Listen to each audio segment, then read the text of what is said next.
Listen, you bitch. Don't call in an hour and a half late and tell me you're tight on time. I am not agnostic.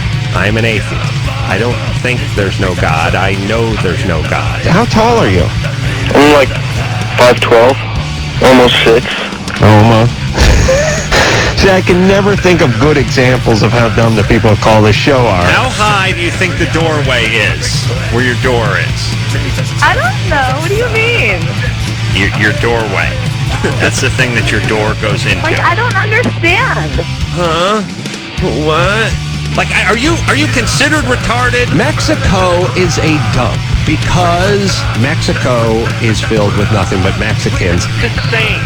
It's like we're Amish all of a sudden because of religious people. What the hell are you pussies doing? This is it! Adam Carolla and Dr. Drew. Loveline, coast to coast. Hey, everybody, it's Loveline. I'm Adam Carolla. That's Dr. Drew. Phone number 1-800-LOVE-191. Dr. Drew, board-certified physician, addiction medicine specialist.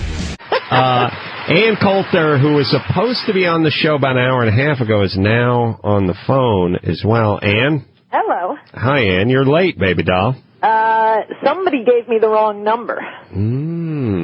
How did you get the right number? Just dialed randomly? Eventually you got through to our show? No, my publicist emailed it to me, I guess, after checking with you.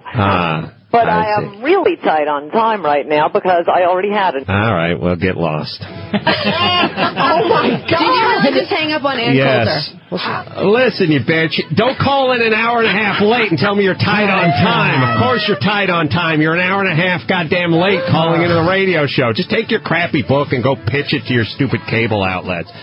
Okay, let's talk religion. We do it every once in a while. Now, just to be clear, I am not agnostic. I am an atheist. I don't think there's no God. I know there's no God. I know there's no God the same way I know many other laws in our universe. I know there's no God. And I know most of the world knows that as well. They just won't admit it because there's another thing they know. They know they're going to die, and it freaks them out. So, most people don't have the courage to admit that there's no God and that they know it. They feel it, they try to suppress it, and if you bring it up, they get angry because it freaks them out. Because life is filled with tragedy, and it's filled with worse than tragedy, the unknown. Every time you get into your car, every time a loved one gets on an airplane, every time somebody goes off to do anything, every time Heath Ledger takes a nap, there's a chance he won't wake up. And when you see that happen to 28-year-old young men who seem to be healthy, you think to yourself, well, that could be my son, my daughter, or worse, me. So we must make sense of it. Yeah, it feels better to think God had a plan for him. That's right. We must create something. And you guys tell me, you religious people tell me, or atheists, you tell me, if a few thousand years ago I came up with a religion or a God that said, hey, everybody, everything's good. You do unto others, and you love your neighbor, and you stay out of trouble, and then when you die, that's about it. You just turn into dirt. Tell me if you think that concept would have taken off. Not going to sell. Tell me if that concept would have been embraced, if people would have picked it up and run with it. No, it wouldn't have. We need this because we're freaked out. We're the only creatures on the planet that are aware we're going to die. And not only that, it's pretty much a science. It's not like people die, the average person lives between 45 and 285. Oh, no. When I go see my grandma, she's 94. She's got months, years. I don't know what she's got, but it ain't much. And she knows it, and I know it. And that's the way it works. And we are freaked out because it's the only thing we know. We have no reference point for zero. We don't know. We can deal with anything but zero. Lose your eyesight, lose your legs, lose your job. We can put that into a context. But zero, can't deal with that. And that's what we're being asked to deal with from about the age of 8 on, maybe younger. Go ahead and live the next 80 years on this planet knowing that at the end of the journey there's a big fat zero and you can't wrap your brain around it.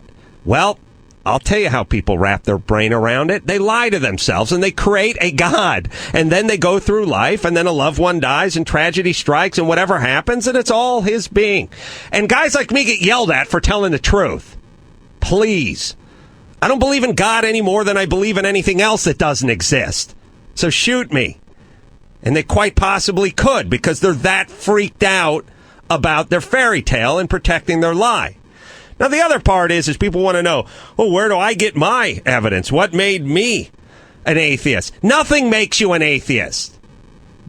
Not having a weird religious retarded dogma funneled up your ass as a young person, that's what makes you an atheist. Nothing makes you an atheist. Having a brain, being able to use deductive reasoning, that's what makes you an atheist. It's not something made me an atheist. Nothing. I didn't have religious parents. My theory is they're too lazy. To find God when he was lost? Well, you got to put a clip-on tie on and go to church every Sunday, and it's also, you got to do it as a family, and you got to get in the same car, and you're supposed to hold hands and pray and eat at the same time and stuff. Carollas weren't going to go for any of that crap. I don't know if they're too smart or too lazy, but either way, I never had it force-fed to me. The same reason I don't like poi. And everyone who ate poi, which is a mashed up, salty, tasteless root, they all love it. If you grow up eating it, you love poi. If you never had it, you don't love poi. Now, you want to know why? I've never had it. That's why. And it tastes like crap.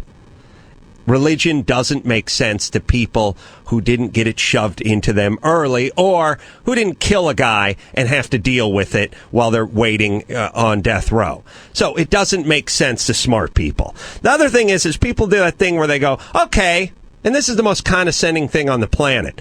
Look, I know it doesn't really work that way, but let the little people believe because it keeps them in line.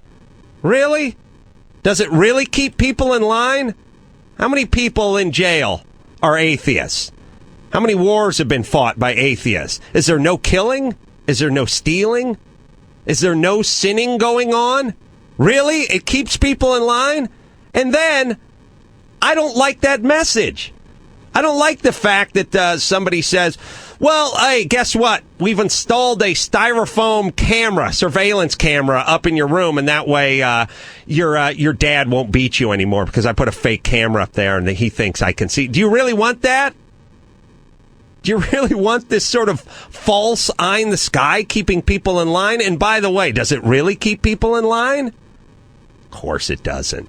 I want people who can think for themselves. I want people who don't steal because it's wrong. Not because there's a fake styrofoam camera wearing robes and a sandal hovering over me. I don't want you to kill because it's wrong. I don't want you to cheat because it's wrong.